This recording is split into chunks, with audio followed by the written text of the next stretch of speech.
Okay, I'm recording. All right. So good morning, good morning, good morning. Happy Wednesday to all. Today's hump day. So Hump Susan, day. hump day, middle of the week. I know like when I used to work in corporate, the middle of the week seemed to be such an important day, as was like a Friday. But I used to say to people like, why is today any more important? It's like everybody just wanted to get to the weekend. So it's like, well, why is the weekend more important? It was boy, people hated their jobs.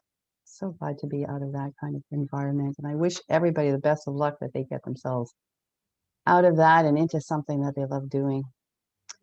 I remember those days. It was mostly in Hong Kong that it was most prominent. When I remember, like the Friday mornings would be the happiest time, and it's your last day of the week, and then we go into party mode. And then my friends and I, at like starting at 3, 4 o'clock on a Sunday, our moods will Mm. go down, the misery, and we just sit there, stare out the window, and just be in misery because Yeah, we're just grieving the fun yeah. time. I Crazy, right? that was a long, long time ago, and that's an awful way to live. Yeah, I'm sorry. Like, we have yeah, to change something. yeah, we do. We really do, because exactly that same culture. And then so Sunday, your Sunday's ruined because you have to go to work tomorrow. So it's Yeah. like if you take a vacation, it takes you like 3 days to unwind. And if you only take a week, 3 days to unwind, and then you're already getting like freaked out because it's like, oh my God, I'm going back to work next Monday. It's like, yeah, but today's only Wednesday. Like, enjoy the day. Good morning, Cynthia. Oh my gosh, yeah, I know. We have to, we got to change that culture and just get people to like their jobs. And a big part of that is conscious leadership. I loved my job when I was empowered to make decisions and to make change, to make things happen, to create things. And then in the last few years, before I finally decided to leave, new management comes in, new ideas, and everything was robotic, basically. You follow the process. And so do, you're like the living dead. And all of that freedom of creativity was stripped out, and it was so bad. Yeah, really, really bad. And that was not conscious leadership. So I'm hoping that we start seeing a swing. Well, you know what? I mean, I've worked in jobs that, that I didn't really like, and I became good at it because that was my goal, is to become the best at whatever I'm in, whatever it is that I'm doing. You can't just give up and be a victim and sit there and cry and whine all day. However, you could, even if you don't like your job or you hate your job, you you either make the situation better by changing your perception around your environment, or leave. I mean, Yeah, there's not, yeah. you But so know many people feel trapped, right? It's like, oh, I can't leave because I can't find another job and I have a mortgage to pay and mouths to feed. And something I did, something I tapped into years back was when we start to align with our values. And that in itself, like a lot of people don't even know what their values are. And I think that's a whole discussion unto itself. So when I was doing some of these workshops, I would have, people like go through the list of values and then try and chip it down to maybe their top five. And when you start to align with our understanding what your top values are, then you can align anything to work within that. So, for example, if you're one of your top values at the time, say, is family, and you're working a job you don't like, well, you can align and say, well, I'm doing that job to make the money for my family. And then it's like, yeah, okay, so maybe you don't like the job per se, but it is providing the money to provide for the family, a roof over their head, food on the table. Now all of a sudden the job is takes on a whole new meaning, right? Good morning, Lynn. Nice of you to join us. Yeah, so that's I think so important. And our values do change. yeah. So one of my examples that I remember at the time, it was probably about 10 years ago. So my kids were teens, and they didn't need me as much, let's say, right? They're not babies anymore. And I remember thinking about my values. And so the first value that would come to mind with anybody with a family is like, well, it's being a mom. Or And I thought, no, that wasn't my top value anymore. My top value was, seriously, it was personal development. It was about really getting to understand me, because I knew if I understood me better and worked on me, I would be better for them. And, so the values change. Yes, they're still, sure, they're still, my top 10. If I ever got a call from one of my kids, I'm there in a heartbeat. But is it my number one? No, no, I've got a whole other life that I'm living, So yeah, yeah, it's important to really understand yourself and aligning things with that. Well, the interesting thing is the most common problem people face in the workplace is their relationship with other people. With other And people. yeah, it's always, it's not the job itself, Yeah. right? Because we can get over mundane things if we don't like it. It's how people affect us. And that's the most common things I deal with clients is teaching them how to reconcile with what they cannot control, which is what other people do, say, or think. Yes. Yes. Yeah, absolutely. And you hear that so often from people, right? It's like, okay, my job sucks, but I love the people. Yeah. That I've heard often too. So, I love staying, I love working with the team. Or like you say, it's the other way that, the job's okay, but boy, my team sucks. Yeah, and you know what?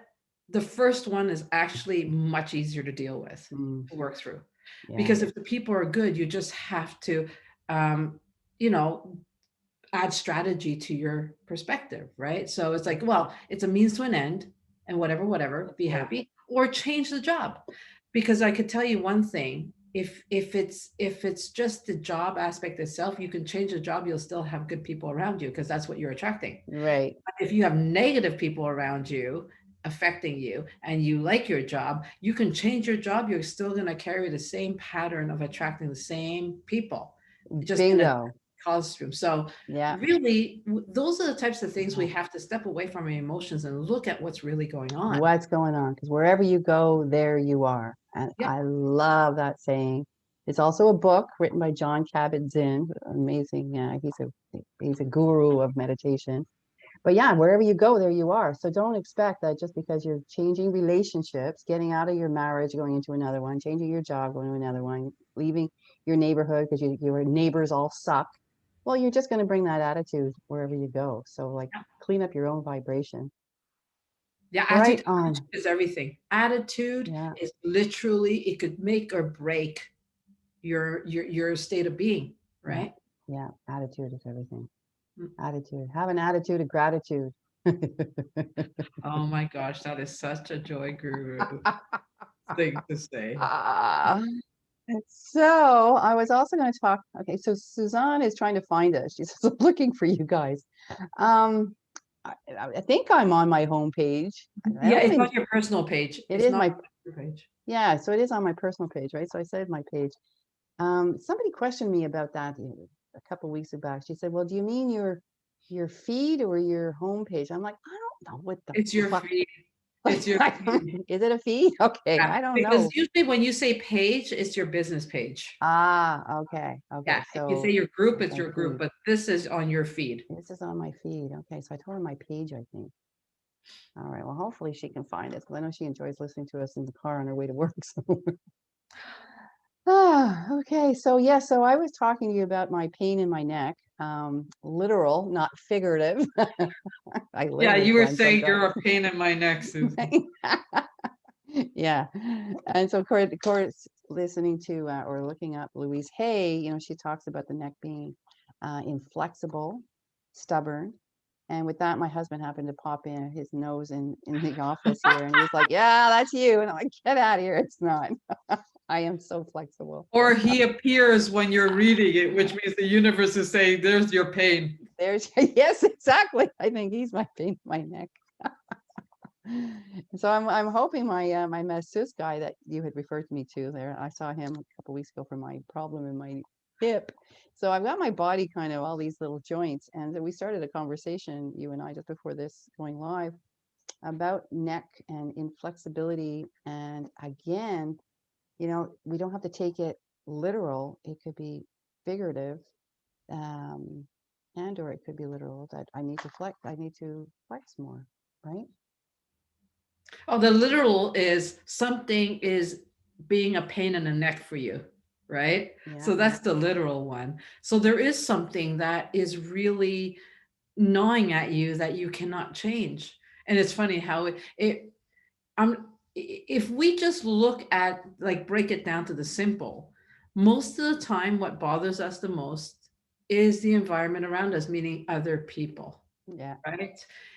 It's either we're judging the world, or there's somebody close to us that we cannot change, and so Mm, we have to reconcile through the change without expecting everybody else to change with us, because it mhm. will change with us, but it's our programming of expecting everybody to change with us, or fearing that they will not change with us. Mm, yeah, there's a good one.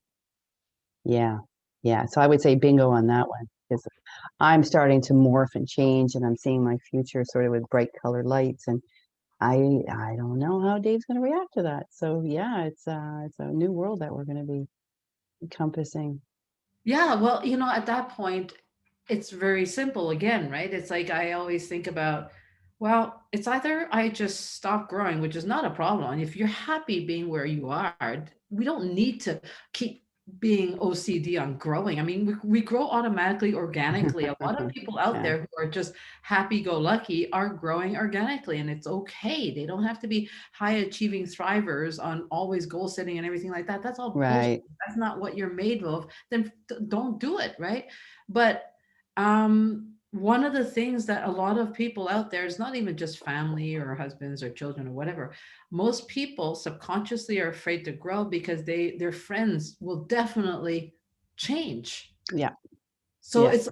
I think you've gone through this. I think we've all gone through this somehow. It's Yeah. like, oh geez, those friends that I've known for 30 years will not be for the next 30 years. And that's a hard thing for a lot of people to focus on. Yeah. It's true. It's true. Letting go of people because you're right. Your groups that you attract start to change. Well, people, you start changing friends. Old friends drop off. New friends come in. So yeah, there's a certain excitement about that and sadness about that, right? We just don't want our husbands to drop off if they don't need to. Yeah, exactly.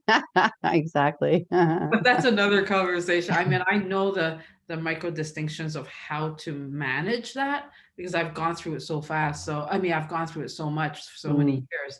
So there is a way of managing that without it really consuming your own focus. right. Yeah, and what's interesting is a lot of this stuff is so subtle again, we were talking about that, the subtleties of it on Monday, and, it's not something necessarily that's in the forefront of my brain, but it's those damn programs that are always running in the back. And then, if you don't get your butterfly net out, as I call it, to get those thoughts, then you miss them because they are subtle. It's not something you're putting on the table and saying, okay, this is something we need to discuss. It's like, no, in the background, there's just like these little bubbles of fear or like, where is this going? How is this going to work? And those are just like, bloop, bloop. But they're huge to the subconscious because it's taking, these thoughts as orders and that's the marching order, right? Boom, boom, boom. So Cynthia said, doesn't that go along with being in your own bubbles and interconnecting at intersections? Yeah, very cool. Yes. Yes, Yeah, definitely. the Definitely. bubbles is it's an interesting thing because we are all in our bubble, right? We're all in our bubble. The problem with bubbles is that bubbles don't fuse with each other because Right. when two bubbles come together, they kind of explode, right? Yeah, that's truly, yeah, they bump into each other. Poof. They either explode or they repel. Bubbles don't fuse. So, and this is where conscious couples conscious relationships are probably the most difficult things that most people don't understand, right? Mm, Because that's when you go into your bubble, but you don't live in your bubble. right. Do not live in your bubble because when you live in your bubble, there is no connection with anybody, Right. right? Right. Yeah.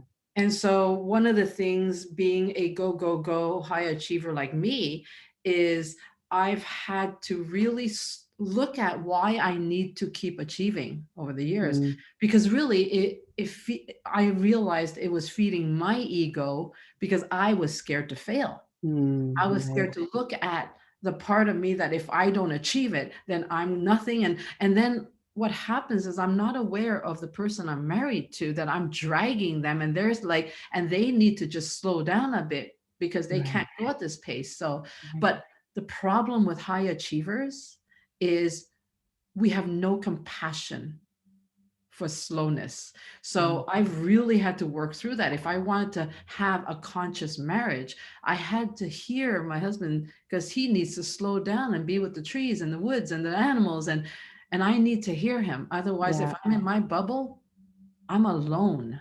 yeah, yeah. Well said. Well said. Yeah. There is yeah, there is that dance again, and even like bubbles in the air can do a dance. But yeah, you have to get out of your way to look at the other and figure out, okay, what do they need? What do I need? And how can we coexist with the two and have common respect? Instead, like you said, that was a really key point, like not having patience, for your partner. If they're going too slow, you're like, come on. And I could be a little like that too, because I tend to just, I don't over analyze on most issues, like on life issues. Like I just like fly, like, okay, let's just go to the store today, or let's just take a drive to Ontario. Let's just, let's do it. Let's boom, let's go. But Dave, he needs to think about it. And it's, because in his mind, he's already got his day organized. And so if I throw a monkey wrench into his day, it's like, well, wait a minute, hang on, I gotta think about this. So he needs a little more time to think about it. And so I've had to learn to slow down and respect that too. Yeah, and it's gnawing at our ego. Yeah, Right? yeah, And so, exactly. yeah, bubbles are great because bubbles are there for us to go back in, but it's all self-preservation and protection in your bubble. You're not interacting with anybody in the bubble. You're just waving at them at a distance, but in a bubble, you're protected, right? That's why they Yes, call it the yeah, bubble. So the bubble's a beautiful thing, but don't stay in there and expect everybody to come into your bubble because it's your yeah, bubble, exactly. right? Yes. So yeah, but I'm telling you, marriage, that's what relationships teach us. It's what is it that we're working with and how are we supposed to grow? Because I could tell you there's so much judgment. If you think there's judgment in the world, the most judgment occurs in a relationship. Yes, bingo. Absolutely. Oh my God. Yeah, yeah. Hence the reason why there's like so many breakups. If you can't work through it, if you can't talk about it, you can't have those open discussions. Yeah. And you know Um, what? Depression occurs a lot within relationships because when you don't have a conscious relationship, you're not able to hear or even recognize another human being for their existence and for what they believe and everything that goes with it. So depression is actually, mental health issues out there are exacerbated by the fact that they are ignored and not seen, yes, right? yes, bingo. Yeah, that's So huge. I'm really conscious about that over the years. I'm much better now, but in the beginning, my goodness, poor Kevin, thank goodness he has staying power like the rat. Yeah, But yeah, yeah.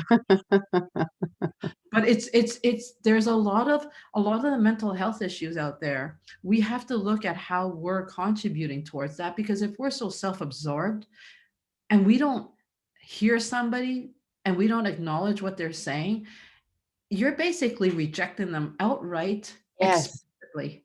yes. And how often we do that just on it's like it's just so easy.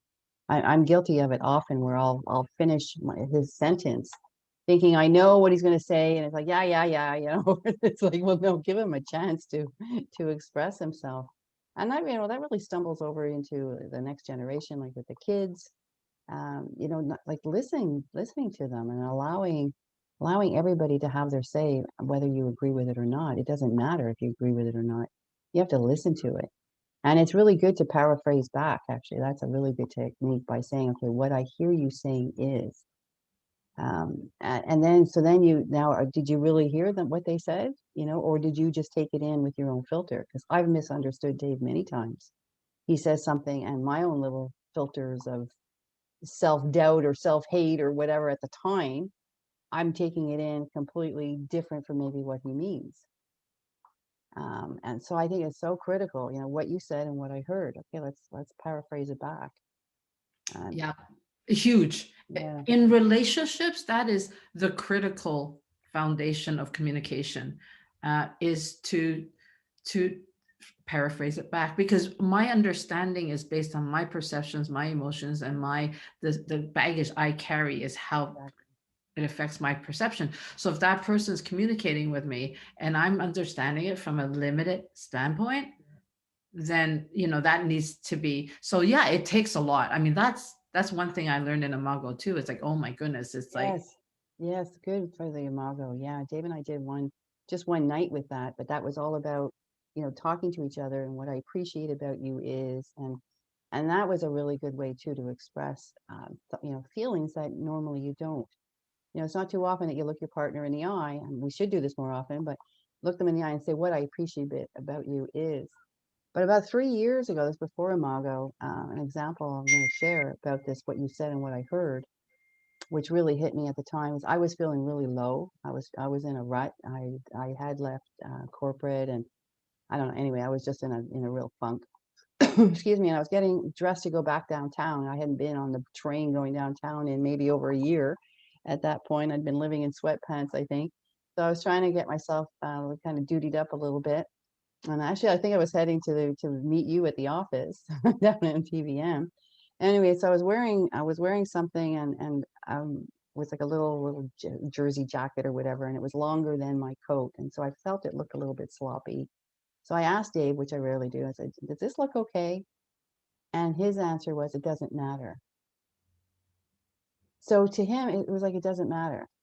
Now, what I heard in my mind was, you're old, you're fat, who cares?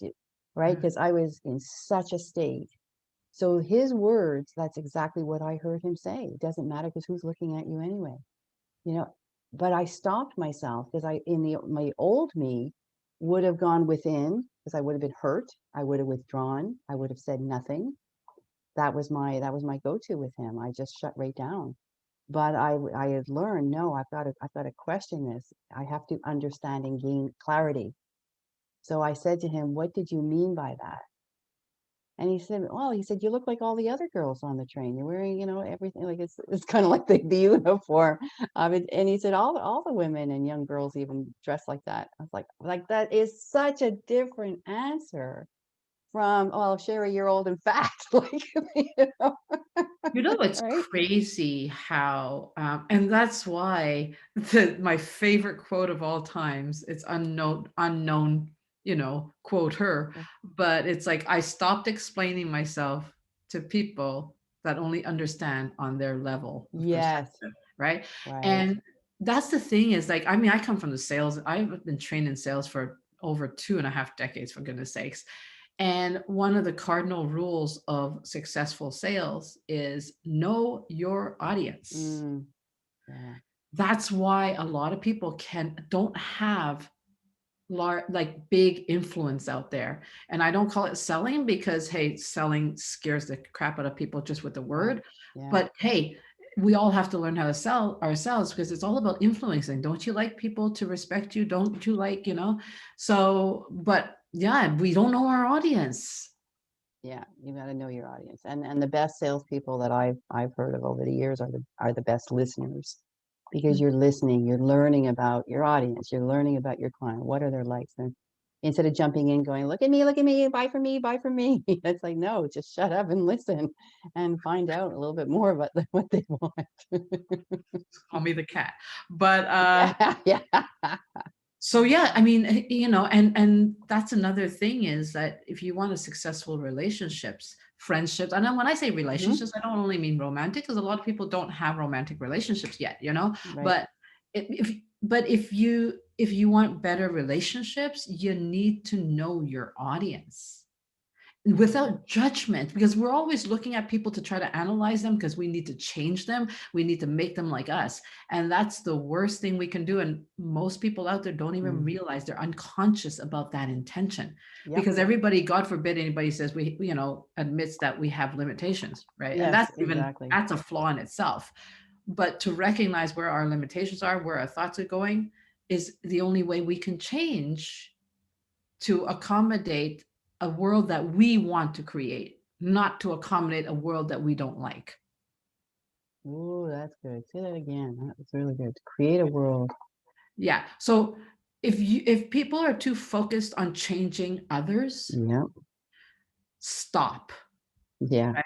Just stop. because you have no right to change anybody else. However, what you need to learn is, and I say you, meaning the world, because that's how I talk to myself. It's like, Susan, you need to do this. So Susan, if you want your husband to change, then you better look at what limitations you have that's giving you the ability to be flexible enough to accommodate the world that you want to create. Mm, So if I want to create a more harmonious, conscious marriage, I need to start changing the way I am that's inhibiting me from having a harmonious, conscious marriage. yeah, right on. That was key words. That's the golden moment right there. Yeah. And So that's why I always say there's a difference between compromise and devaluation of yourself. mm, and that's a key thing too, because a lot of people think that if they compromise, that they're losing themselves. But that's just ego talking. That is just so ego. It's like, no, no, there's negotiation. And we started touching on this on Monday. There is a negotiation that can occur within the relationship without compromising yourself or losing yourself in the interim. It's about stepping in, and like Dave and I are so different. And it took me, I'm guilty for sure over the years. I often, wished he was more like me. Why aren't you more fun? Like, let's go have fun. Come on.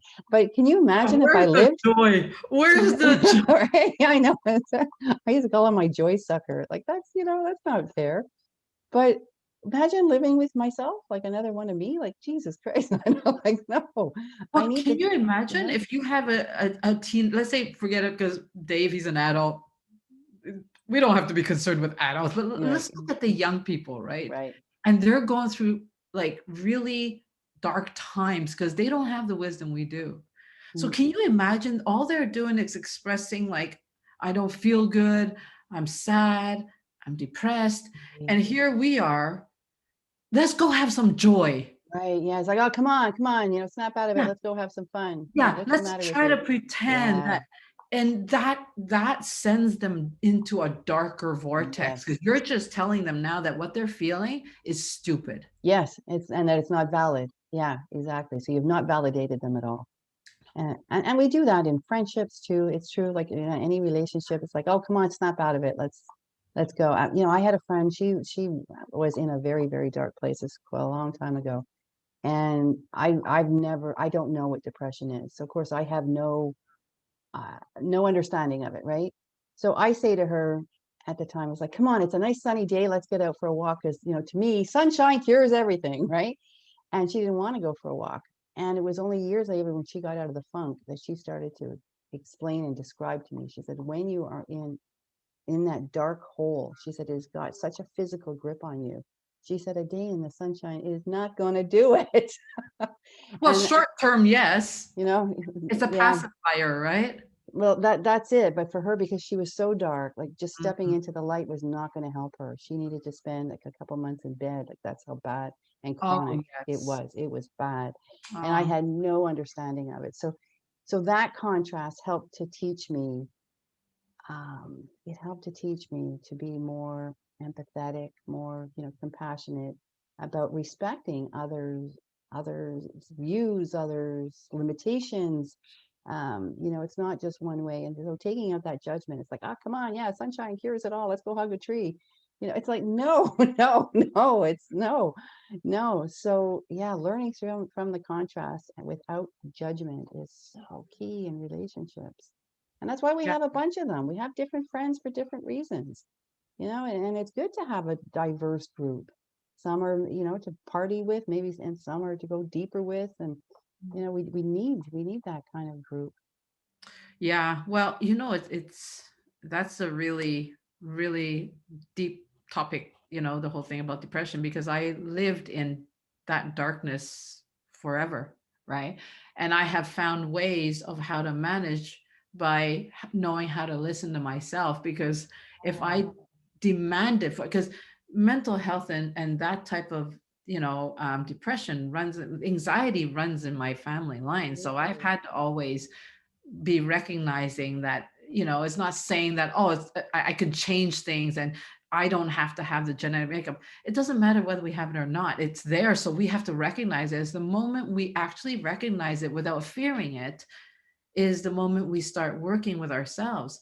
But yeah, there's a lot of and so compassion for that anxiety and the depression out there. I have a deep empathy.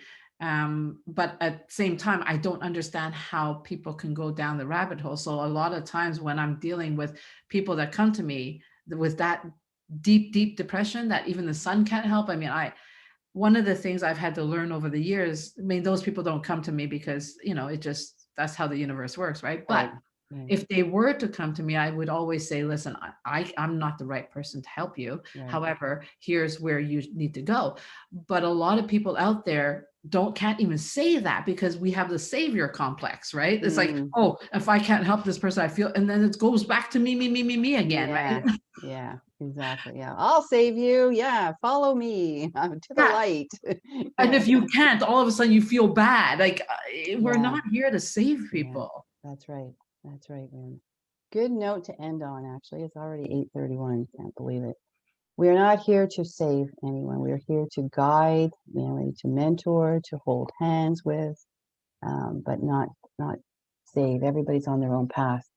Because just you saying you've got to try and save somebody, you put judgment on it.